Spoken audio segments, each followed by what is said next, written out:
Welcome to Capital Context on KXAN Plus, our new series where we look for common ground when it comes to Texas politics through thoughtful conversations with Democrats and Republicans.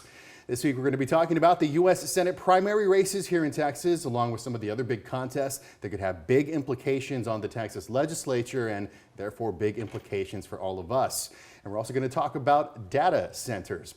Joining me today is Republican Dan Huberty, former member of the Texas House for District 127 in Harris County from 2011 to 2023, and former Texas House candidate and Democratic political strategist Angel Carroll. Thank you so much for joining us. Let's start with the big topic in Texas politics at the moment, the Senate primary races. And Dan, I want to start with you. I want to get your thoughts on the Democratic race between State Rep James Tellerico and Congresswoman Jasmine Crockett. Where do you see this race right now?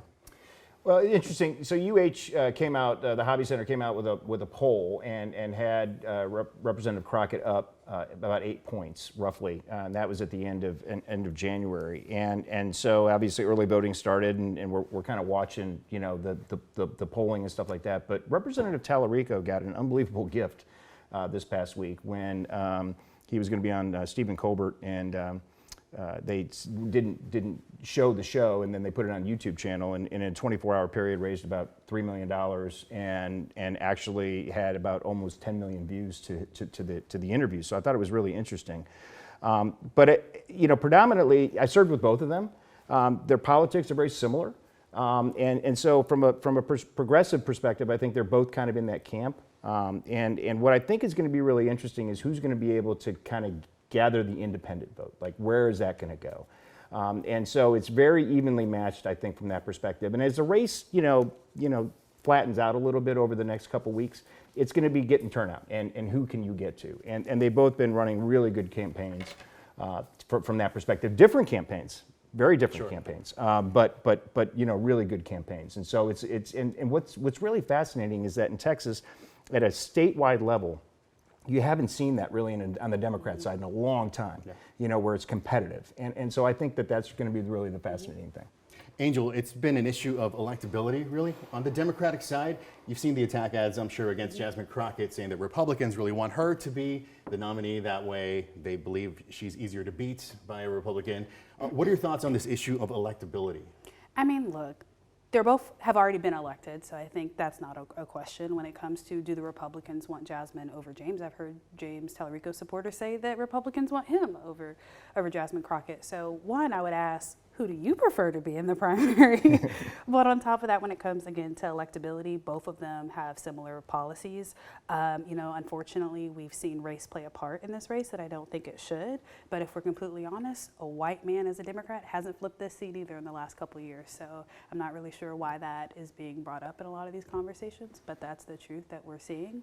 I think what really is going to take a point is everyone going to get together after the primaries and say, if we truly want to flip this seat, we're going to get behind the nominee, no matter who it is. She put the question out there, Dan. Who do you think, as a Republican, which candidate do you think is easier to beat, I guess, in November as a Republican? Well, look, it's a long time to November to have that, you know, debate of where you're going to end up, and obviously they're going to get some time associated with it. I think in both cases, if you look at the hypothetical matchup between, at this point, the leading candidates in Paxton and Senator Cornyn, General Paxton and Senator Cornyn, they both would beat both of them. Now, incidentally, that same poll showed that Paxton would be up a couple points in both cases, and Cornyn would be up a point, and then 1 point, 2 points over Crockett, I believe, and one over Tellerico. So it's really, at that point, whoever the Democrat and Republican is going to be, I think what's going to be on the ballot is going to be the ID, meaning are you a Republican or a Democrat, not necessarily the person. We've seen that time and time again. It's changed a little bit since we got away from straight party voting, ticket voting, several years ago, where you just went in and punched a button. So it is going to make a difference on the type of campaigns that's going to be there. But I think Republicans are ready for either one of those candidates. And so, you know, the Republicans need to get their person out of that race and figure out who it's going to be. And the same thing, you know, the Republicans are going to try to rally behind whoever that person's going to be for the November midterms. But there's a lot of time. There's a lot of time. Sure. And Angel, that's something we see in presidential cycles as well, right? There'll be a tough primary, but then it kind of seems like everyone coalesces behind whoever the nominee is. Typically, we also know that in the midterms, historically, this has been beneficial for Democrats as well, that I think is important.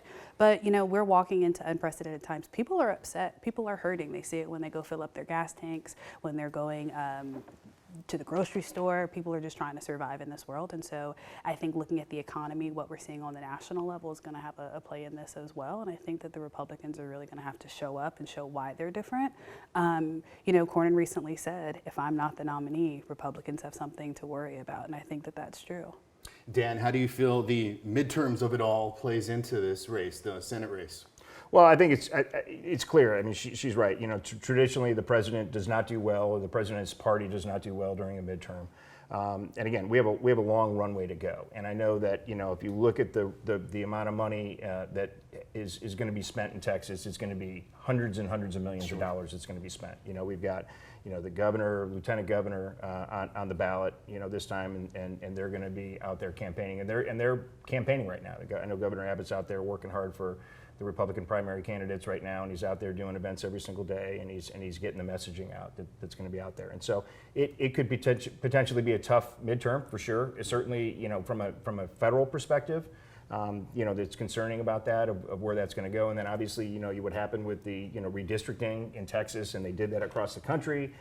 Didn't work out like they thought it was going to work out, and so it's kind of a push there. And so depending on what's going to happen, you're right. Where is the economy at? What are people thinking about? And those are the things that are going to be on the ballot come November. What's on the ballot in March, which is really kind of interesting. 20% of the people get to determine who's going to be the candidates come November, right? Because that's what the primary turnout is, roughly. We have 18.6 million registered voters in the state of Texas. And you're probably somewhere between 3 and 3.5 million people are going to make the determination who the candidates are going to be. If you really think about it, go back in time in 2000, when Ted Cruz ran for the Senate, 1 million people decided that he was going to be the U.S. Senator. 1 million people made that decision because that was a special election turnout. So these elections are important. People need to get out and vote and pay attention to it, because this is really the only election that matters is in March. That's it. November is going to be depending on where the president stands from that perspective. And as I said, there's a long runway to go to shift, more towards the center. I think this is the primary. I'm really excited right now. We're seeing unprecedented engagement online, offline. And I think this just shows to me that Texas is truly in play. We have competitive races on both sides. This is what primaries are all about. And as you mentioned, this is what decides in November, because a lot of people will sit out in November because they say, I don't have a candidate that I really care about or that speaks to me. And so the fact that we have two fairly different candidates on both sides a little bit, right? I think that says something. And as you mentioned earlier, independent voters really matter, and they typically shift. And so I think whoever the nominee is on both sides, they've got to think about, can I get the independents to show up, but then also how do I maintain them after the November election when if they're elected. Sure. And Angel, sticking with the Senate race, I asked Dan for his thoughts on the Democratic side. What's your view of the Republican race right now for U.S. Senate? Whew, the Republican race. Look, I don't know what's going on over there. It's a lot. I think that there's this moral conversation that's going on, especially between Paxton and Cornyn and Wesley Hunt. I think that if Ken Paxton is the nominee, the Republicans have a lot of concern that they've got to take up. When it comes to Cornyn, I think that Democrats are really going to have to get it together to go up against him, but I don't think it's impossible. Yeah, Dan, and we've been seeing a lot of really direct attack ads on the Republican side that we're not really seeing quite so much on the Democratic side. Why do you think that is? Well, certainly, again, I would go back to that, Representative Tallarico and Representative Crockett, are from a perspective of where they line up, from an ideological perspective, I think they're in the same kind of camp, right? They kind of go there. And so it's hard to kind of go after each other, from that perspective. And, from a record perspective, there's nothing, they've been playing more defense. They both served in the minority party in the Texas House of Representatives, and then certainly Representative Crockett in the U.S. Congress. And so not getting a lot of opportunity to do things. They both did good things, and I worked with Representative Tallarico on many of the good things that he did. But what I think is interesting, though, is that the ability to have those attacks, Senator Cortins has a long record.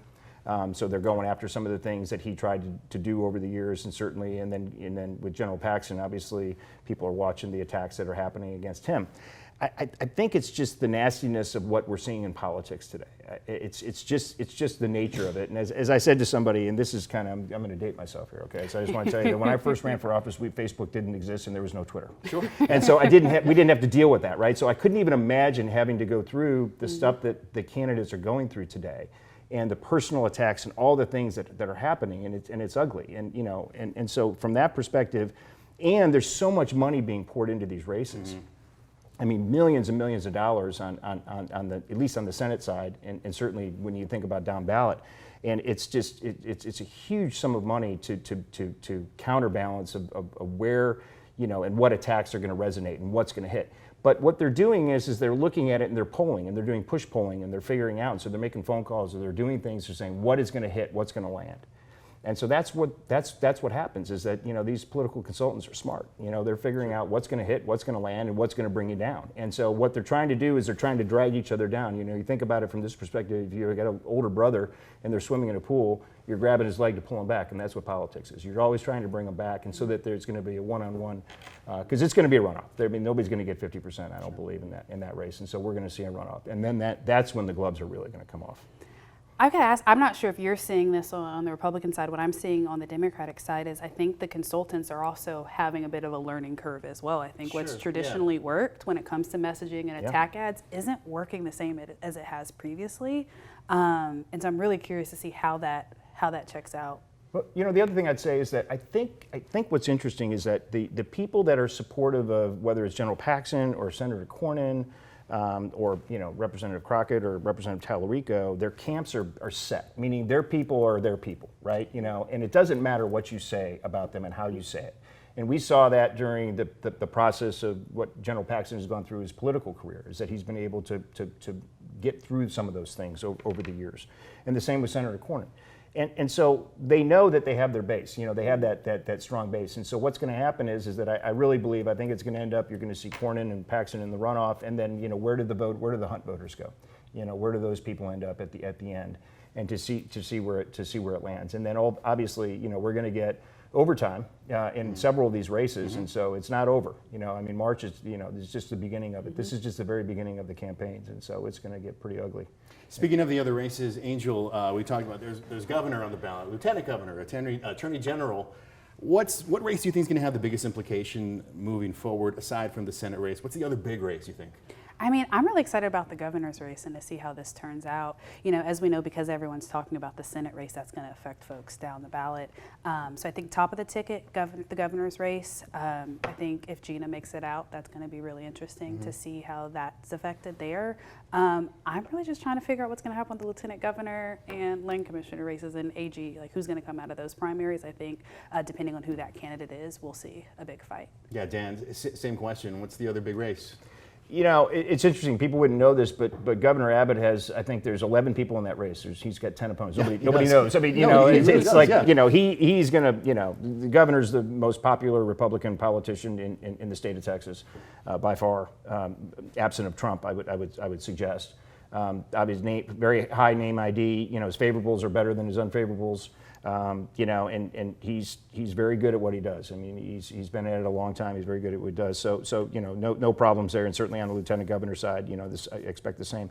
I think it's interesting on the Democrat side. There's 9 people in that race, but nobody's talking about anybody else. And in fact, you know, Andrew White dropped out. He said, you know, look, I'm not going to get there. And you have a former candidate for governor, former congressman, former city council member, and Chris Bell. Who's in the race, and so I don't think anybody knows anybody else really. I mean, everybody's kind of talking. So the expectation is that Representative Hinojosa probably gets there, but I don't know if it gets over 50%. You know, so there may be a runoff there as well, and just because of, you know, the lack of name ID. You know, she's got a long road to go to be able to get there. And you know, obviously she's been doing some polling and, you know, showing some stuff out there to try to raise money and try to get to that impact. You know, the other races, it's interesting. You know, we could talk about the AG race. I think that's the hottest one that's happening. But you know, some of these other smaller races, you know, the AG's race, I think it's fascinating. You know, I think Commissioner Miller's, you know, numbers are very high name ID. that's going to be out there. But all of these races, when you think about these, whether it's a Democrat or Republican or where it's going to be, getting out of the primary. And again, as we get into the summertime, campaigns for these things really start, somewhere around 4th of July. Mm-hmm. And that's where we're going to see the push and how far it goes and where those independents are going to go. And so we have a lot of time to go. Yeah, I think it's really, we talk about how other races on the top of the ticket. I see a lot of success on flipping some seats on the local level as well, and I'm really excited for that. Even in Williamson County up the road, I think there are some seats that may flip because of all the attention that the Senate race and these other races are seeing right now. Let's talk about data centers. These AI data centers, if we can. There's a lot of concern from people about how much water, how much energy that they use. A lot of small municipalities, cities and counties, they feel like their hands are tied kind of with how they can regulate them, if they can regulate them. Of course, we should say that the data centers themselves say that they generate jobs, they grow the tax base, so that's kind of their view of things. But Angel, we'll start with you. What's the move when it comes to data centers at the state level? I would love to see the data that shows that these centers actually produce jobs. What we do know for a fact is that, as you mentioned, they use a lot of water, and Texas is already experiencing a water crisis. So we've got to address that first and foremost. What I'm seeing that I find concern for and have a lot of questions around is the fact that typically these companies target rural areas, and now they're trying to come into the suburban areas that are already experiencing a crazy amount of growth and already lacking in the water. I think there's a lot of studies out there that show that there are other avenues to power these facilities instead of using the traditional methods. But we've got to make sure that we have legislation that allow for that and really hold these companies accountable for the environmental damage that they're going to be doing. And just before we continue, I want to point out some statistics that we have here that Texas is second behind only Virginia when it comes to building new data facilities. $10 billion in recent investments, 3,000% increase in construction in just the last 5 years. That's a big emerging industry, Dan. How do you wrangle that? Well, I think there's a couple things that we have to think about, right? We have made a huge investment when you think about the Samsung plant up in Tyler and the battery plant with Tesla and, the infrastructure that's going in for manufacturing in the state of Texas. A lot of incentives that were created over the years.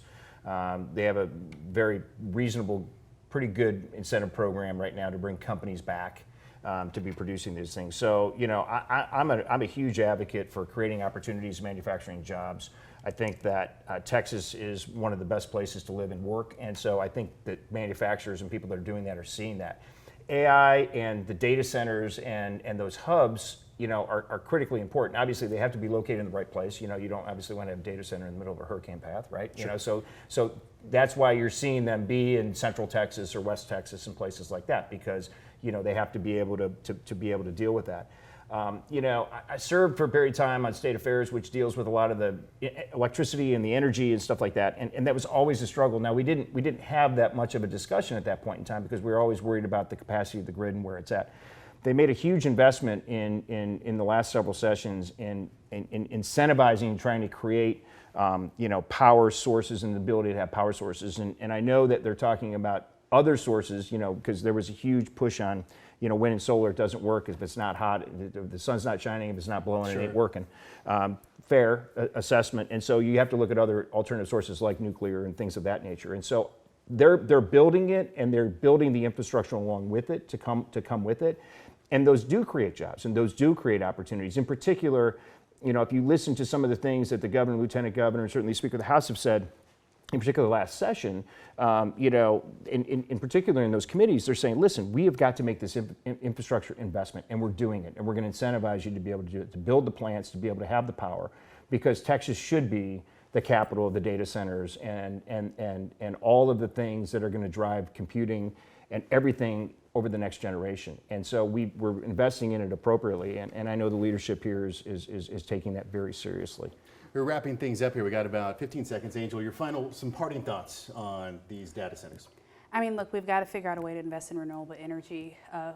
Lubbock has the National Wind Institute. We should be looking at them, of what we can do. Water is a finite resource, and we won't be able to talk about generations to come if we don't have water, and that's at risk right now with these data centers. All right, Angel Carroll, Dan Huberty, thank you so much for joining us on this first edition of Capital Context on KXAN Plus. Join us again for another edition soon. In the meantime, you can watch this episode anytime and future episodes right here on the KXAN Plus app in the Texas Politics section or on our website, kxan.com. Just look for Capital Context under the News tab.